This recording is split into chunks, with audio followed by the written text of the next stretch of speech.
So welcome everyone. Thank you guys for coming out tonight to the American Heritage Center. My name is Kail Moede. I'm a railroad historian here at the American Heritage Center.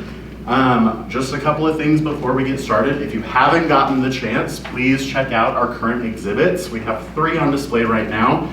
We have The West is Waiting, an exploration of railroad advertising, Nellie, the first woman governor, and America's milestones, and Turning the Pages of America, celebrating 250 years of the USA with a road trip across the country through books. So as we finish up tonight, on your way out, please feel free to go and explore. Within the next month or so, we'll be installing our new exhibit. Should be about the middle of April, so that'll be our America 250th exhibit. So please make sure you come back for that. Tonight we are joined by Dr. Cecily Zander, Assistant Professor of History here at the University of Wyoming and Senior Fellow at the Center for Presidential History at Southern Methodist University. Dr. Zander's research focuses on the Civil War era and the American West. Her first book, The Army Under Fire, The Politics of Anti-Militarism in the Civil War Era, won the 2024 Wiley Silver Prize for Best First Book in Civil War History. She's currently working on her next book, which will be a history of Abraham Lincoln and the American West, so please be on the lookout for that. This evening, Dr. Zander's talk, Binding the Nation's Civil War Politics and the Promise of the Pacific Railroad, will trace how wartime politics enabled the Pacific Railroad and what the project meant for the communities and landscapes in its path. So, without further ado, I'm going to not waste any more time, and I would like everyone to please welcome Dr. Cecily Zander.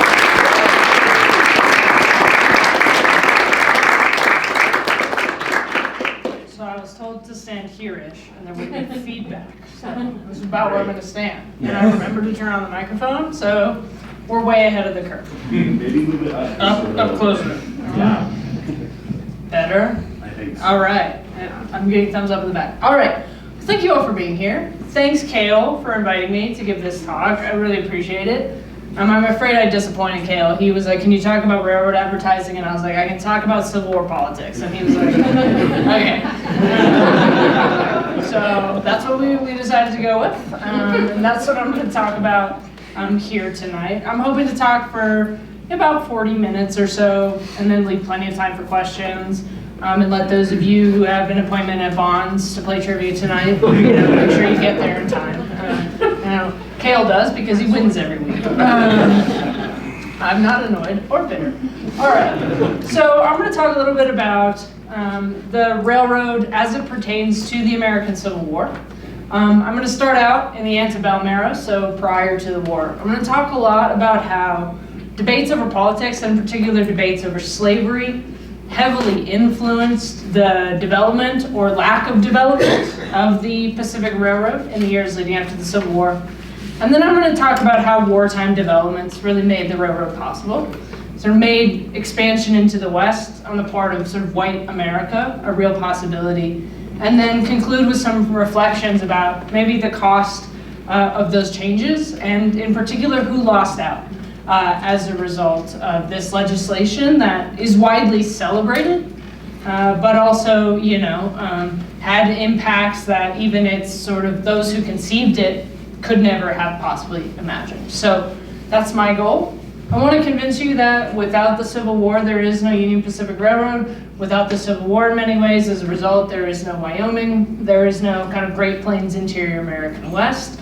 I'll see if I do that, and if I don't, you can question me on it in about 35 minutes. All right, so I'm going to start here. 1845. So we're looking at kind of a period of relative stasis in American politics. The 1820s and 1830s have been quite turbulent. We are approaching the kind of advent of the war with Mexico and the incorporation of Texas into the United States.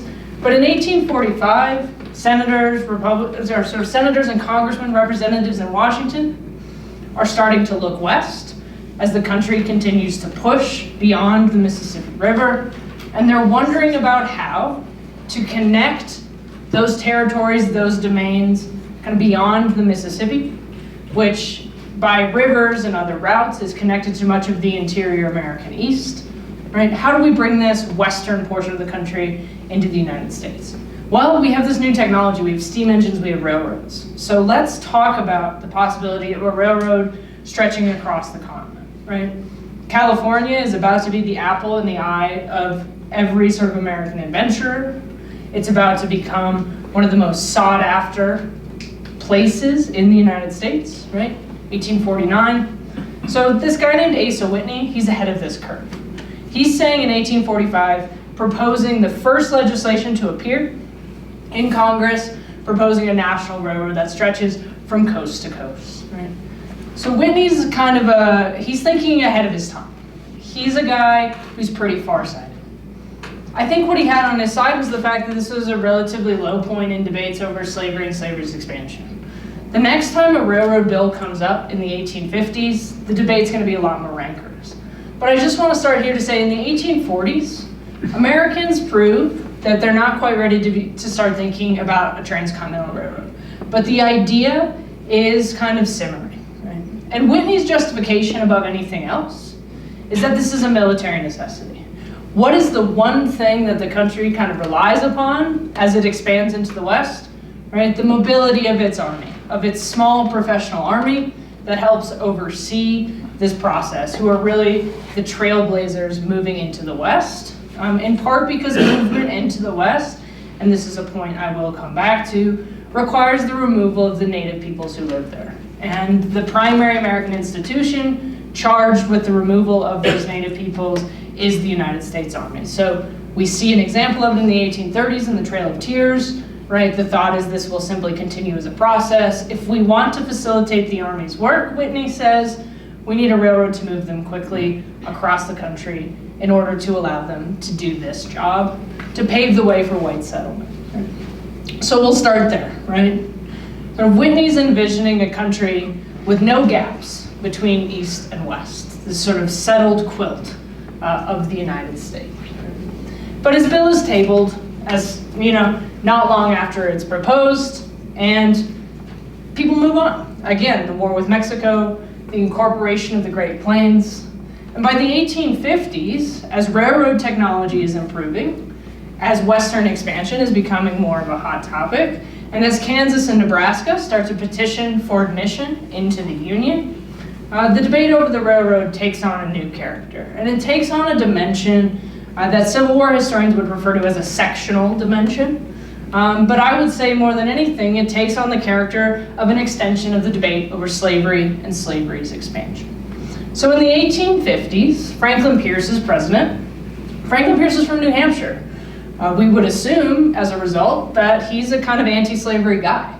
People from New England don't tend to be hugely in favor of slavery. Pierce is another story. He's what we call in the parlance of kind of antebellum politics a doughface, a northern man with southern principles. So Pierce is elected to represent the interests of the slaveholding South, despite the fact that he is himself a New Englander. Right? And he decides to elect as his Secretary of War a man by the name of Jefferson Davis of Mississippi. Davis is one of the largest slaveholders in the country. He would be what we consider the sort of 1% of the 1% of the wealthiest Americans. He owned more than 100 human beings. Right? That's a huge number. 60 to 70% of slaveholders owned between 1 and 4 human beings, just to give you some perspective on that. I mean, Davis is by all accounts an outlier here in this, and he's very, very interested in seeing the institution of slavery not only thrive, but expand. So he's put in charge of the War Department, right? He's going to be the Secretary of War. He has some bona fides here, right? He's a graduate of West Point. He had served in the Seminole Wars in Florida, and after he got out of the Army, he only served his 5-year term. He wasn't really cut out for being a professional soldier. He raises a regiment of Mississippi volunteers to fight in the war with Mexico, sort of saves the U.S. Army's bacon at the Battle of Buena Vista, and makes a real name for himself as a military thinker. This is going to be problematic when it gets to the Civil War because he's going to try and meddle in every facet of the Confederate war effort. But as Secretary of War here in the 1850s, his real goal is expansion, and expansion on behalf of slavery.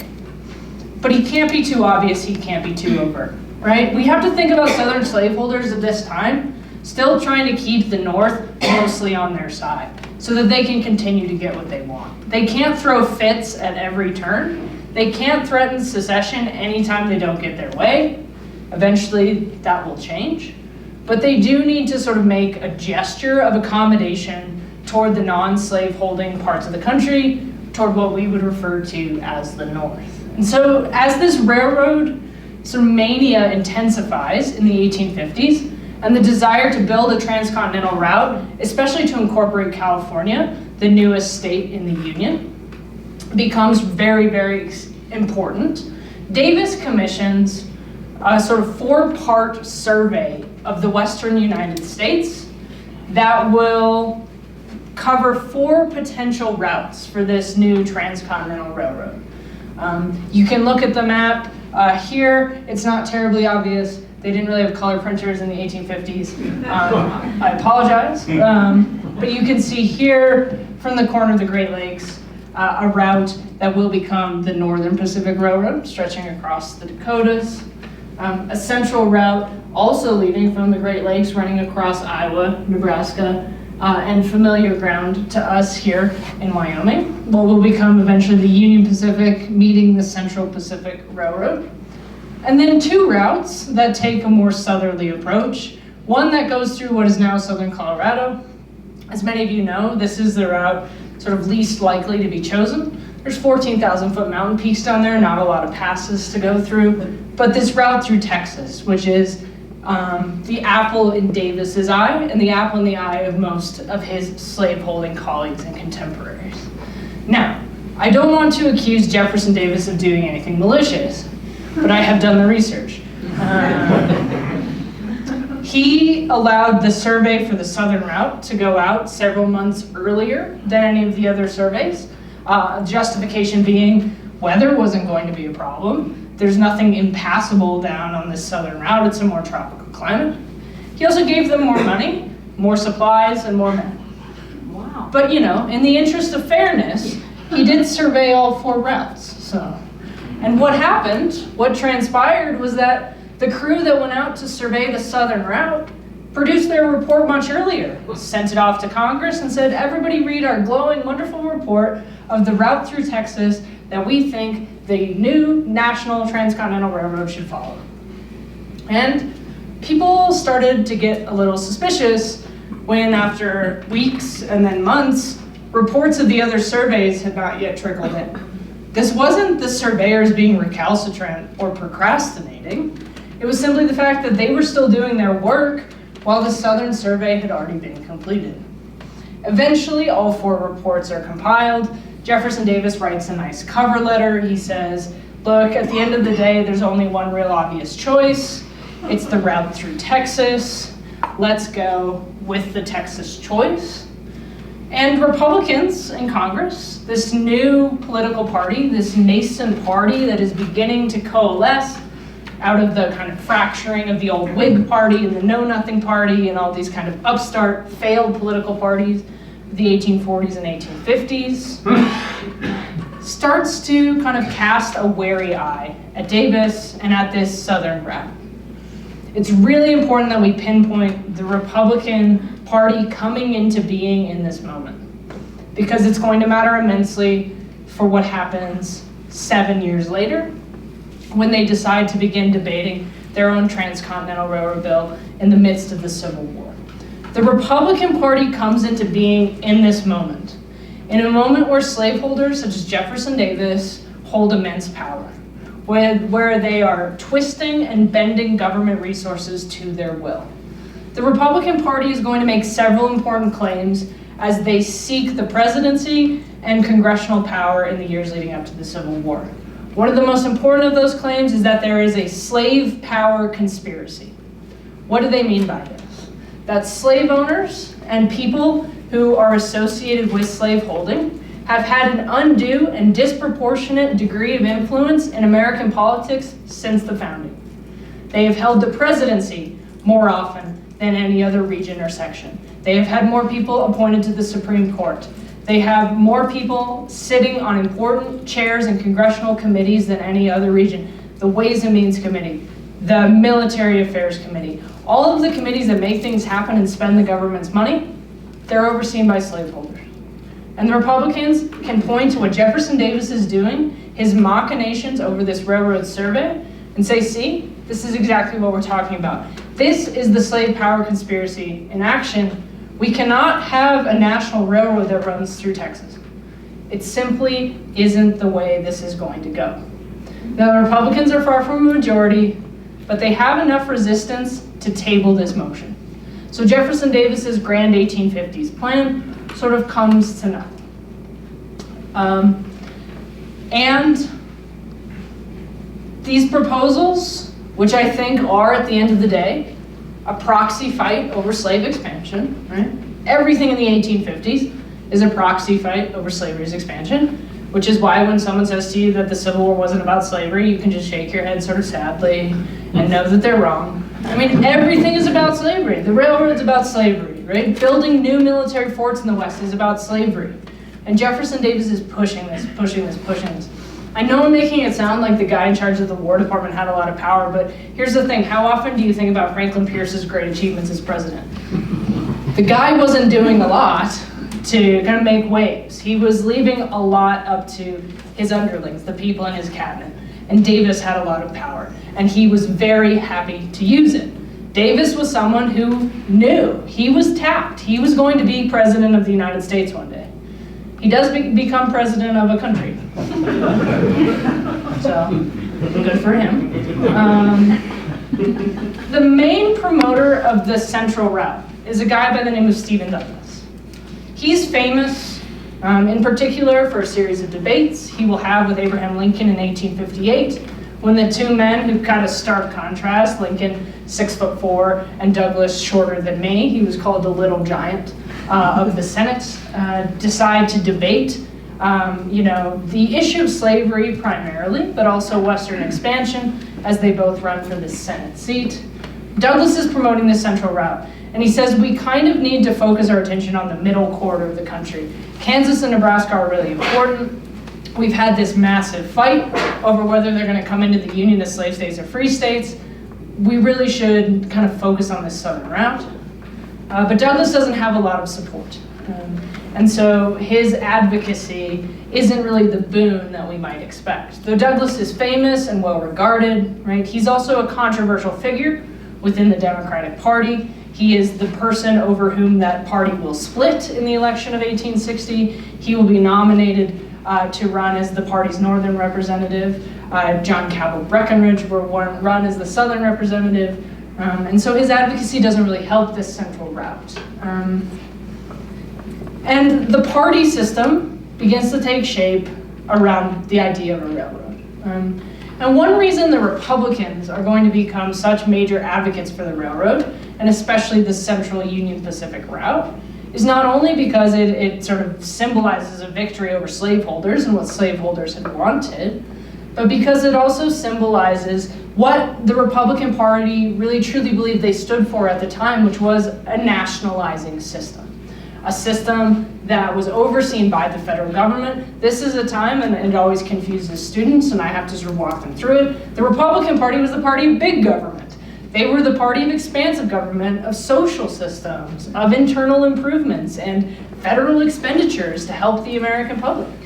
And the fight over the railroad begins to take shape along those lines as well. Right? The Republicans are going to envision this railroad that comes out of the Civil War as part of this nationalizing project, and ultimately as part of a project of reunification, of literally stitching the country back together. So it goes back and forth. Southern members block a bill that doesn't consider a southern route, right? The nascent Republicans block any bill that doesn't consider a central or northern route. Nothing happens, right? It's stalemate. And again, another thing I like to tell my students, if you think there's anything different about Congress today than there was in the 1850s, you're wrong. They couldn't agree on anything, no bills ever got passed, and I'm sure the American public just sat there and rolled their eyes. Right? It's not a technical problem, right? We know how to build a railroad. The North has been doing it for years. connecting most of the East Coast and New England via railroad routes, right? It's a political problem. It's a political crisis. So here's our friend. This picture truly does, and I'm gonna shout out Rhiannon here. This is like Abraham Lincoln Vampire Hunter, right? Like that dude looks like a vampire, 100%. And if you have not read that book or seen that film, I commend them to you, and I am 100% serious. They are some of my favorite Civil War media. So, January 1861, Abraham Lincoln, 2 months earlier, has been elected President of the United States, the first Republican to be elected, right? He is not on the ballot in a single southern state. He wins only with the northern vote. South Carolina throws a temper tantrum, and actually, for the first time, after threatening to do so many, many times in the past, actually decides to pull themselves out of the Union. They pull 6 other lower South states with them, Mississippi being one of them. Jefferson Davis, no longer Secretary of War, but returned to the Senate as the sort of presumptive leader of the Democratic Party, stages and leads a walkout of Southern senators from the National Capitol building. It's very showy, it's very ostentatious. But it also means that pretty much every Democrat in the Senate and the House has walked on out of there, which gives the Republicans not just a majority, but a supermajority. Some Democrats remain, a few quite famously like Fernando Wood of New York, but they don't really have the numbers or the political ability to do much about what the Republican agenda is going to be. Jefferson Davis, who had believed in the railroad because it was a symbol of unity, right? This is a quote from him in the 1850s. "I've thought it an achievement worthy of our age and of our people to couple with bonds of iron the people of the Pacific with the valley of the Mississippi," right? Ironic. He's more than happy to unite the country on an east-west axis, but on a north-south axis, he is preparing actively for a fight. A few weeks later, he will be inaugurated as the president of the Confederacy in Mobile, Alabama. And then with the crisis over Fort Sumter and Virginia's secession, the Confederate capital will move north to Richmond, where Davis will oversee for 4 years the effort to bring the Confederacy into being as a nation, and then its ultimate defeat at the hands of the United States. So his departure, right, ironically, removes the obstruction to a real conversation about where this railroad is going to go. We have finally the moment that the Republicans have been waiting for. I mean, it's not really fair to say waiting. It was like 5 years. In terms of American politics in the 19th century, that is almost no time to wait at all. But they do finally get their opening, right? The 37th Congress opens with this massive Republican majority. And it's really important that this bill about the Transcontinental Railroad is passed in 1862, because we have elections in 1860 and we have elections again in 1862. The Republicans are trying to prove to the American people, after for the first time getting any kind of majority in American politics, that they have what it takes to lead. They don't know how the war effort's going to go, and so they need to start thinking about legislation that is going to convince people to re-elect them. In the 19th century, things like Senate seats and seats in the House were not as guaranteed as they are today. The fact that you had to run every 2 years for re-election to Congress really meant something. And so you had to prove to your constituency that you were doing the things that they elected you to do. And so 1862 is going to be a big year, and the Republicans know that, right? So they kind of have this ticking clock from 1860 to 1862, this 37th Congress. It's going to be one of the most consequential Congresses in the history of the United States, right? When he looked back at the end of the world, Charles Sumner, who had given the famous Crisis in Kansas speech, who had been caned in the Senate by Preston Brooks for his views in opposition to slavery, one of the most radical Republicans of the 19th century, and that is radical with a capital R. He believed in immediate emancipation, full equality, and civil rights for Black Americans a decade and more before anyone else really got on board with that point of view. He sort of was looking back at the end of his life at what was facing the country in 1860, and he said there was enough for an epoch, right? It wasn't just 2 years, it wasn't 4 years, it was sort of an age. It was enough that was so critical and so important to fill much more time than it actually took for the Republican Party to bring all of this into being. So, in 2 sessions, right, of the 37th Congress. The Republicans debate, draft, and then pass and have ratified the Homestead Act, the Morrill Land Grant Act, the Pacific Railroad Act, the Legal Tender Act, the National Banking Act, right? And these are all things the country needed. There was no common currency when the Civil War begins. That's probably pretty handy, that you don't have to change your money anytime you cross state lines, right? That there are, for the first time, greenbacks, dollar bills. It's not just whatever currency coin you happen to have in your pocket at any given time. It's the Morrill Land Grant Act. It's the effort to take public lands owned by the federal government in the West and turn them over to the use of states for education, right? Thanks to the Morrill Act, the University of Wyoming exists. The University of Wyoming is unique in that it is both the state's land grant and flagship university. It serves 2 missions and 2 charters, but it is our Morrill Act university, and that is why we have extension programs and teach about agriculture and science in the same place that we teach about the classics and history and the humanities. The Homestead Act, of course, opening up free land in the American West to anyone who would go, settle, live for 5 years, improve the land. They could have it for basically just their effort, as long as they could get out there and make a better life for themselves. And most importantly for us, the Pacific Railroad Act, which will be that transcontinental railroad that Asa Whitney had first proposed in 1845, sort of finally brought to fruition about 17 years later in this act. Right?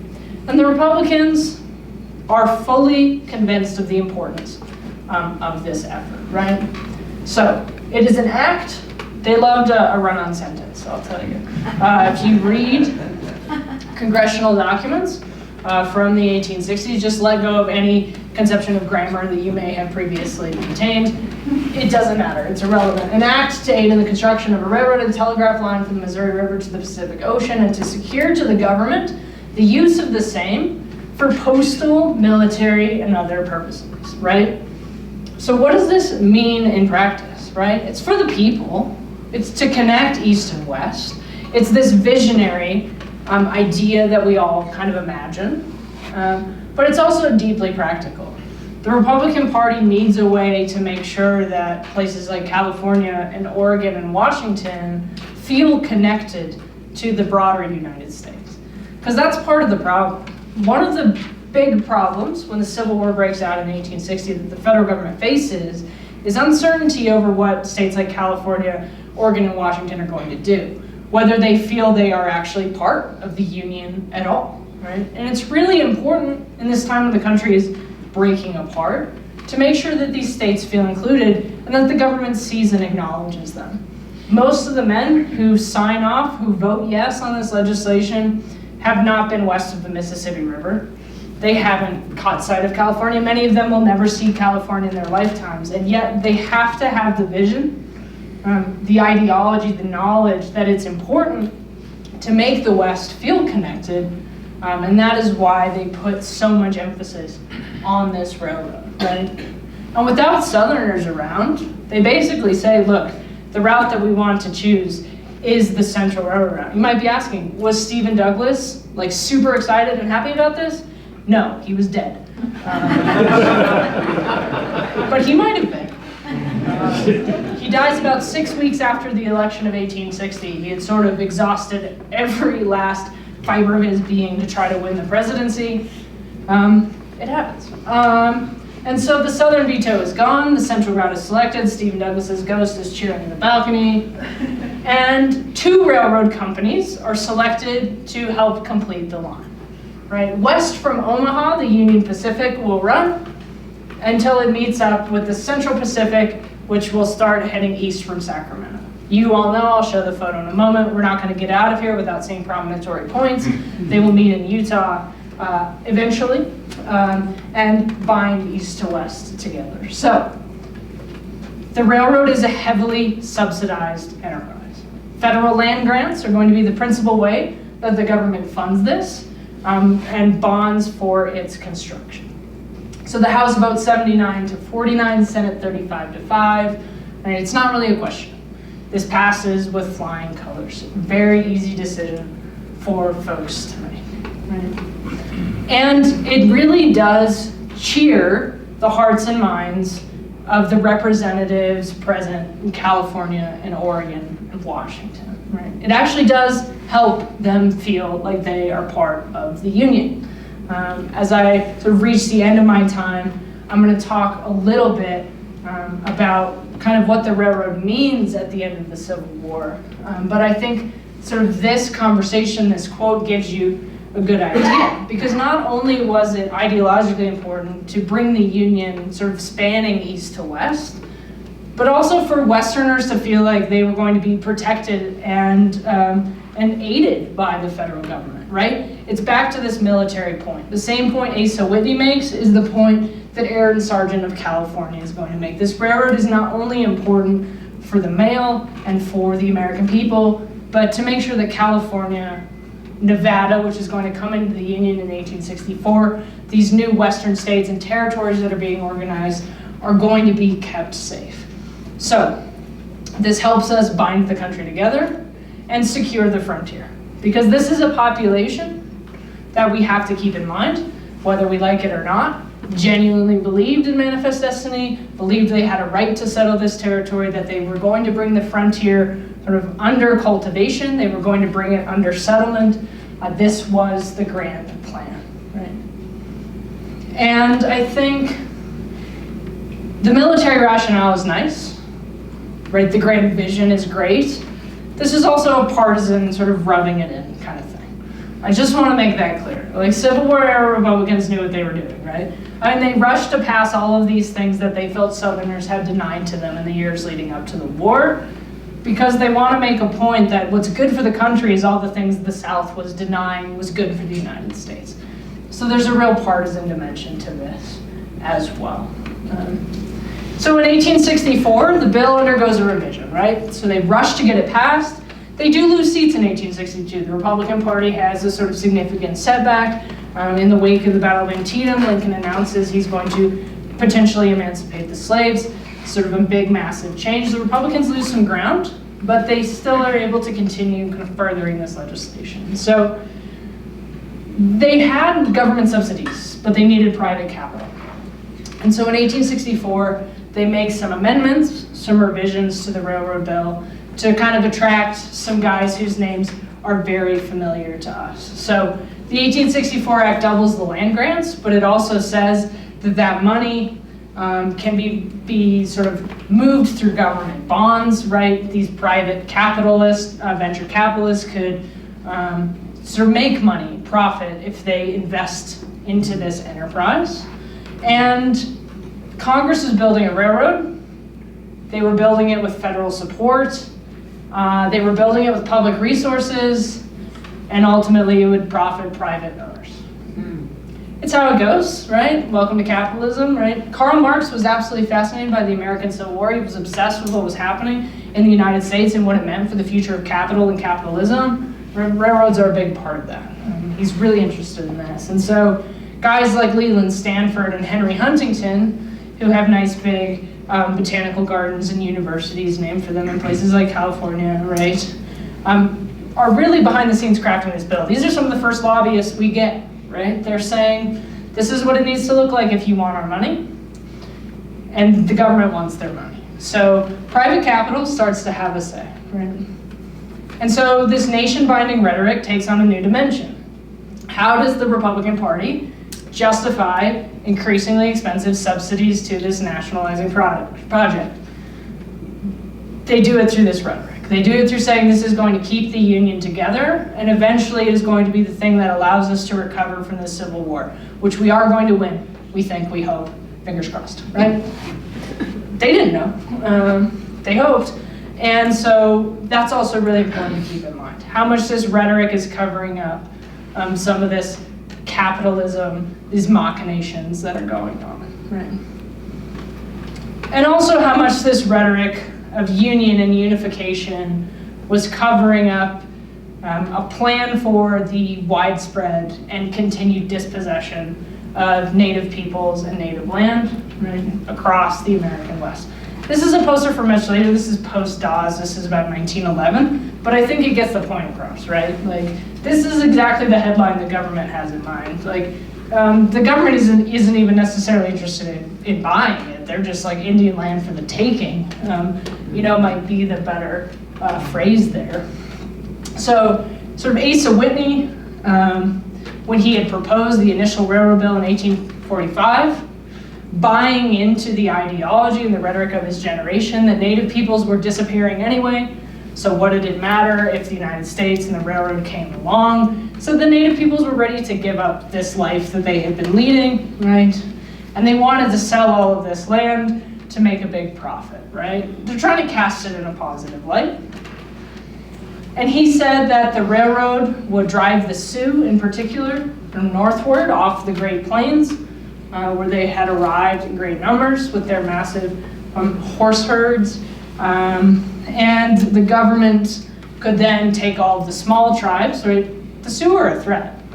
Really, this is what it's telling us, but could take all the small tribes and move them as they had done the 5 tribes of the American Southeast onto sort of reservations or into Indian territory, right?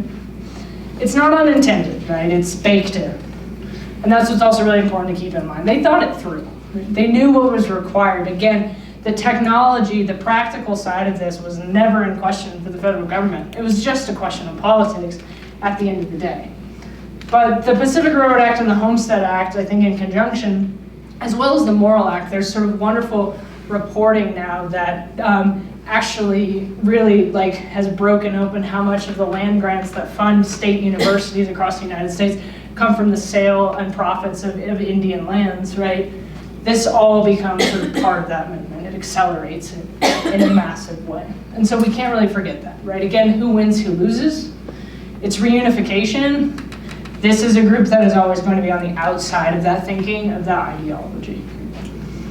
So, they decide to build a railroad, they decide to take the central route, and Grenville Dodge comes out here and says, let's build it along what is now functionally Interstate 80, right?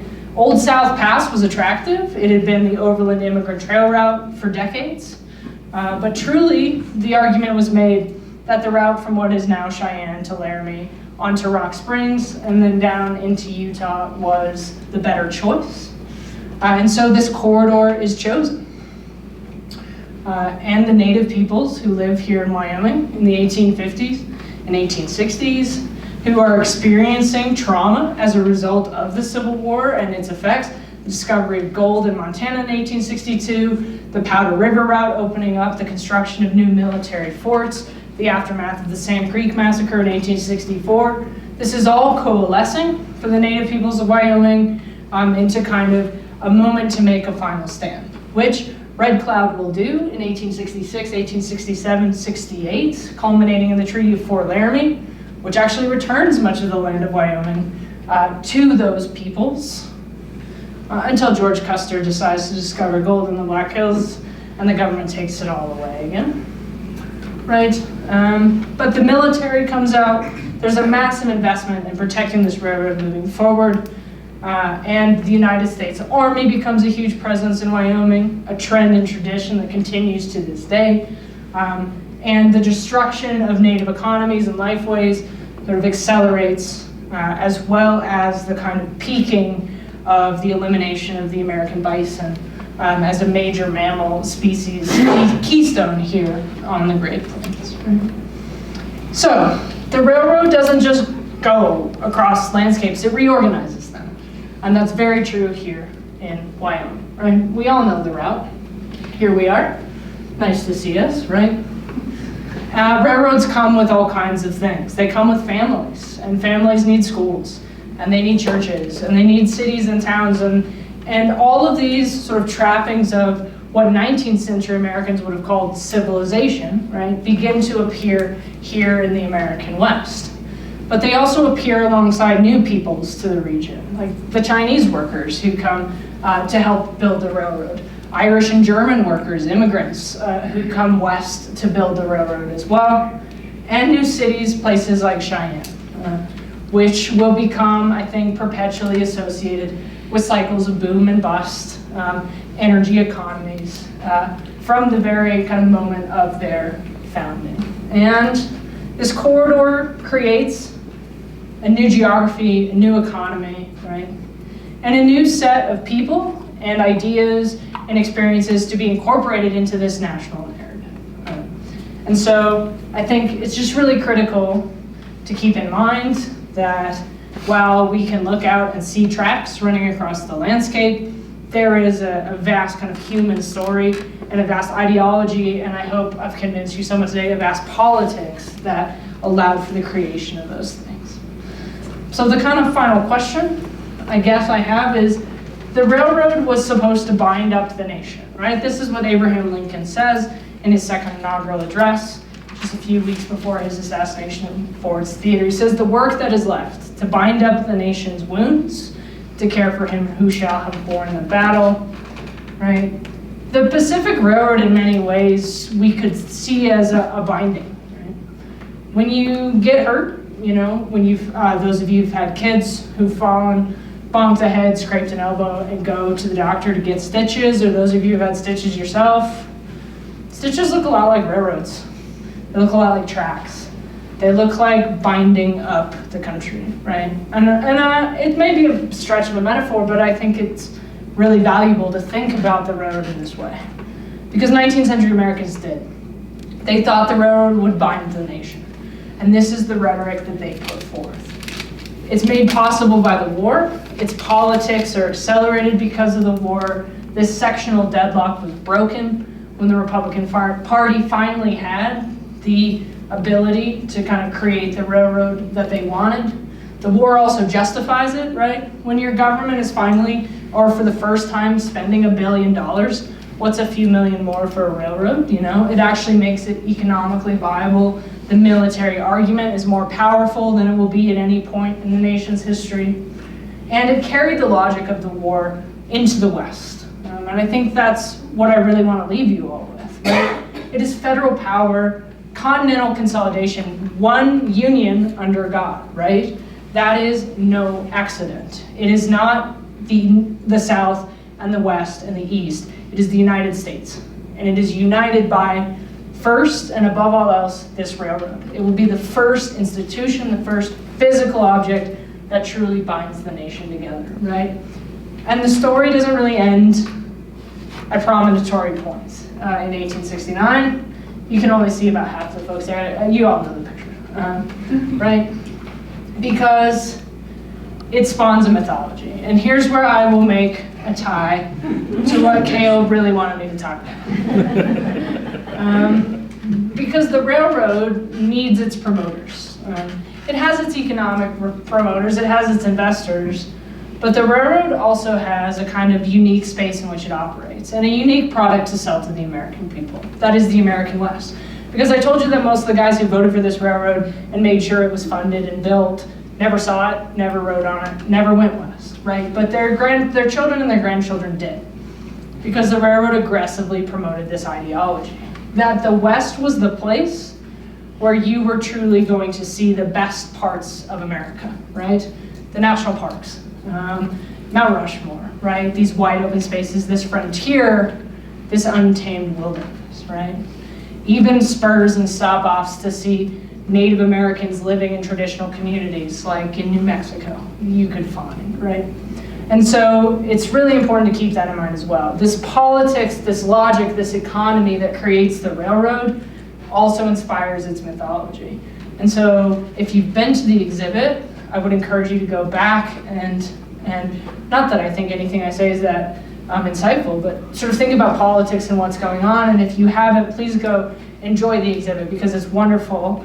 It's a reflection of the sort of unmatched resources we have here at the AHC. And I'm so glad you all came to hear me speak, but I hope you enjoyed the exhibit even more. Glad to take questions. Thanks for your time.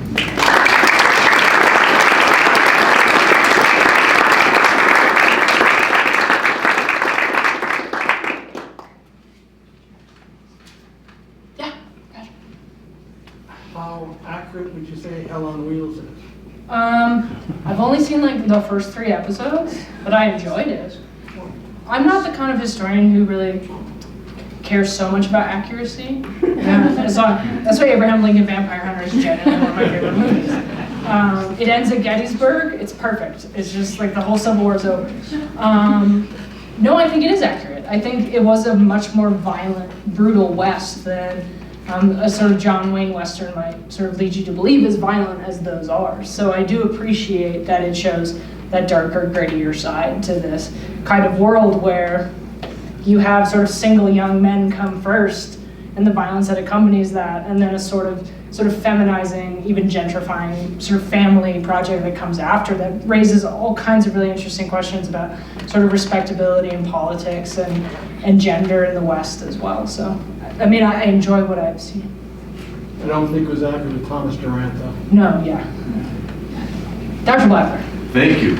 Since you're focused on politics, I'm curious. I know that he was overridden more than any president in history. What was Andrew Johnson's whole approach here? The bills were passed, it was in motion, but did he try, after he was in office, try and uproot this? No, not really. He was so concerned with sort of carrying out his grudges against everyone who he felt had wronged him when he was a sort of junior representative, junior senator in the 1850s who thought he was sort of an uneducated buffoon who couldn't keep to his word. Turns out they thought correctly. But no, he didn't try to sort of mess around with the West. He does sort of commission a couple of important expedition surveys that go out. The Doolittle Survey expedition goes out to kind of assess the condition of the tribes of the West in 1866. And he's happy to do that, but he also sort of oversees what's going on in Red Cloud's War and essentially kind of signs off on the negotiations that end in the Treaty of Fort Laramie. So he wasn't really pressing the West. He was so concerned with Reconstruction and being kind of on the wrong side of that sort of claim to make treason odious and then pardoning 90% of ex-Confederates within the year. Those two things do not match up. But great question. Thank you. So you said that the UP started in Omaha. Okay, and so I know that the railroad got to Iowa City in 1856, and I believe it kept going across Iowa, but this was more a private undertaking. Yeah, But they incorporate that into the UP. Yeah, so the government has to kind of negotiate to buy enough of that land, those parcels, those alternating parcels to make it sort of federal property. Yeah, so that's a big part of the cost is, do you incorporate existing spurs, sort of privately built railroads and so on? The 1870s will see a ton, the 1870s will see a ton of important legislation regulating railroads and freighting and costs and also standardizing the gauge of the railroad because it wasn't standard until the Civil War, which meant you could basically pull up to Reading, Pennsylvania and the gauge would change, so you had to get an entirely different train because it needed a certain wheelbase. When it came to those 4 surveys at the very beginning of the talk, Jefferson Davis, it sounds like, was obviously like stacking the deck for the Southern route, and then Republicans were saying, well, we see what you're trying to do here, let's not do that. If you looked at purely, I realize saying politics aside is kind of nonsensical in this situation, but if someone just looked at the surveys and was saying, what's the effective, efficient construction of a railroad that allows for efficient transportation, does it still have going through Cheyenne? I think so. This is a desert, and trains need water. They're steam engines. So you're going to have to find a way to get water to the surface in the middle of the desert. They do try. Jefferson Davis sends out an army expedition under a guy named John Pope, who's quite famous for being not very good at being a Civil War general. He was so bad that he got exiled to North Dakota. I'm not kidding. But he gets sent to West Texas in the 1850s to try and find water, what they thought were artesian wells that were under the surface of the Texas Panhandle. And so he goes out there and he gets $500,000 in 1854 money. They put a ton, they wanted to prove there was enough water for trains. So he's drilling holes and breaking equipment in the desert. He becomes the laughing stock of the army. And in the Civil War, it sort of followed him, this reputation as a buffoon. He wasn't it wasn't his idea. He was sent by the army to do it. But there's a guy named Edward Porter Alexander. He's probably the best Confederate memoirist of the war. He served on Robert E. Lee staff chief of artillery in the Army of Northern Virginia. But he remembered after the war in his memoirs that there was a song that they wrote about Pope and how silly this all was. And it went something along the lines of, Pope told a flattering tale that proved to be bravado of the streams that spout like ale on a Llano Estacado. And that was like Pope's reputation. Point being, there wasn't enough water on the Texas route. And until sort of windmills became widespread enough to bring water to the surface, and you got irrigation and cities that shouldn't exist like Phoenix come into being. No, this was the best route, and the grade wasn't that bad. I think they feared Colorado, right? They feared the grade maybe going through the Rockies, but although it is like the steepest grade on the route, it's still not anything that those trains, again, technologically weren't capable of doing. And you didn't have to bust through any mountains to come along this way. Yeah. So I think I have two questions. The first is about maybe not just directional binding. I'm thinking about Robert Meister's argument in After Evil that it also situates justice in a promised future. Yeah. Such that there's a temporality, and the Go West young man can have a naivety that suggests one could be like reborn with your better angels. Or healed, yeah. Oh, yeah. And then in thinking about that, I'm thinking about the advertisements. Yeah. What would it look like to build advertisements about Wyoming that indicated as a place built of three cultures, right? Of an indigenous, of settler, and of African American. Yeah. I think of Carnegie and all the enslaved labor that built the railroads that become. And so I'm trying to think, what would an advertising spread that was trying to act, though, on the opposite of justice, rather than set it in the future? So what would it look like if we looked at it ourselves? That's a great question. I don't know. I do know that sort of, I'm going to write a book about Abraham Lincoln in the West soon. My publishers tell me soon. But one of the things I'm most interested about is thinking about environment and Lincoln's thoughts about the environment. And so Lincoln actually, during the Civil War, and I'm trying to find out, and I've asked Harold Holzer, and he doesn't know. And if Harold Holzer doesn't know about Lincoln, nobody knows. He's got 3 Pulitzers or something for writing about Lincoln. So I want to know if Lincoln ever saw Bierstadt's images of Yosemite, or if he saw the early photographs, the Moran photographs of Yosemite, which would have been displayed in and around Washington, D.C. during the Civil War, during Lincoln's lifetime. What I do know is that Lincoln is the person who signs the act setting aside the land that will eventually become Yosemite. So he's the first president to set aside land for no other purpose than its sort of preservation because of its inherent beauty, right? And I know Lincoln is thinking a lot about the West in terms of that healing idea, of that idea of rebirth. And right, he talks in the Gettysburg Address about a new birth of freedom, right? And I think, consciously or unconsciously, this is, it's not a virgin land, but in the minds of white 19th century Americans it is. And it's a place where all these things can happen and take place, and measures are being enacted to make that very, very possible. And Ulysses S. Grant, right, a Civil War veteran, and someone who was encouraged almost constantly by his friends to come to the West to heal the lung cancer he had given himself from smoking 20 to 25 cigars a day during the American Civil War, sets aside Yellowstone, right, signs it into law, and creates the first national park. So I think this is a generation that is thinking exactly on those lines, but I don't think they're putting together the kind of racial connotations in the same way that a kind of modern audience would do so. But it's a great thought. I thank you. I wanted to confirm something. I think I heard it. So before they start building tracks, some of the land is owned by tribes, treaty? It is ceded to either tribes by treaty or it hasn't been sort of treated over, but certainly most of Wyoming in the earlier 1850s Laramie Treaty was. And then if they're surveyed route cross those lands, they just say, oh, forget the treaty. Yeah, Like, we'll still give that land to the railroads in that checkerboard pattern. Right. Who cares about that treaty? right. Yep, that was generally the policy. Jeff? Yes. One more? Yes. Either way. Yeah, we can do both. Okay. How much land today in Wyoming is still owned by the railroad? Because they got so many miles on each side of the track, and I was under the impression that Wyoming has not got rid of all that land like Nebraska has. I don't think so. That's a question for Jan. How much land in Wyoming is still owned by the railroad?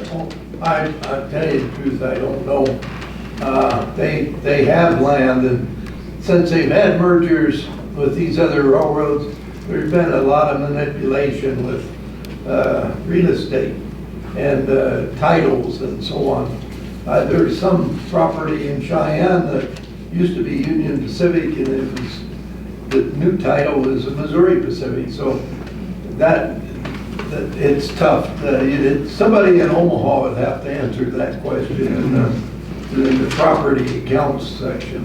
And then we'd have to be in Nebraska. And, Who wants that? they have sold a lot of land off, and sometimes if there's some property that they own, they do sell property still.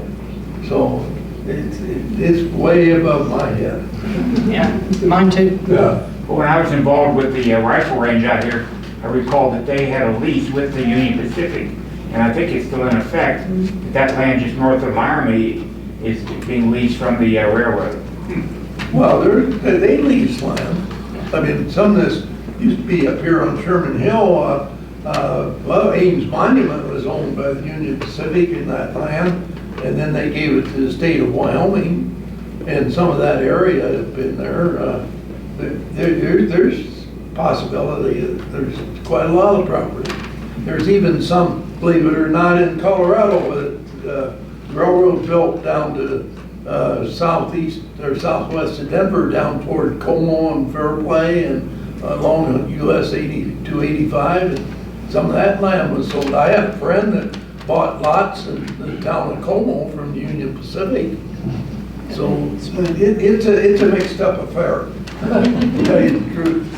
One other question, how many miles, I can't recall how far on each side the track was designated at, do you recall? No, I do not. 5 miles, 10 miles? Well. Is it 25? Okay, across Wyoming, if you are observant and you know where to look, you will see old railroad grades. Just west of Laramie, there's a sign that says Howell. Howell was a little station site on the current Union Pacific. But you take that gravel road and you go on around and you go through what was originally Wyoming, and then it comes back in at Bosler. That's an old railroad grade. The Lincoln Highway, when they used the top of that grade later in 1913 to 1926, well, whenever, in the 20s. And then, so across Wyoming, there's miles and miles of old abandoned railroad grade. When Harriman took over in 1897, he bought the Union Pacific, Omaha to Ogden, somewhere around $60 million, and he immediately started straightening the railroad out, because from Omaha to Ogden, after his line changes, and he died in 1909, after those line changes, they saved 40 miles distance, believe it or not. I mean, and most of it's here in Wyoming. So it's an interesting thing. Now, the land grant is the old grades.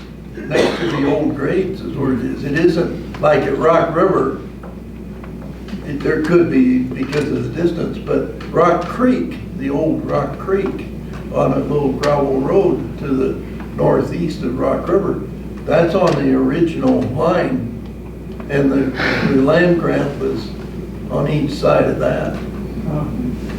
So it's tough. Yeah. The last one? Yeah, 10 to 20 miles is the answer. Yeah, yeah.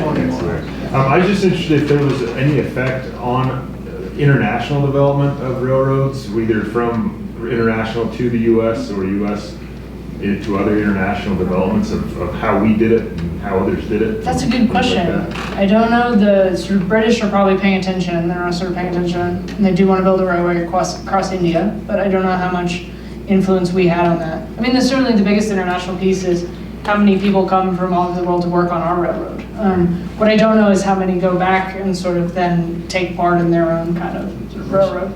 I think the biggest international was the opening of the Suez Canal.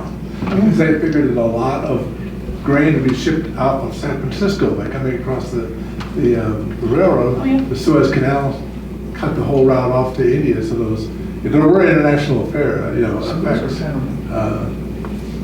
the time. Yeah. Well, thank you all again, I really appreciate it.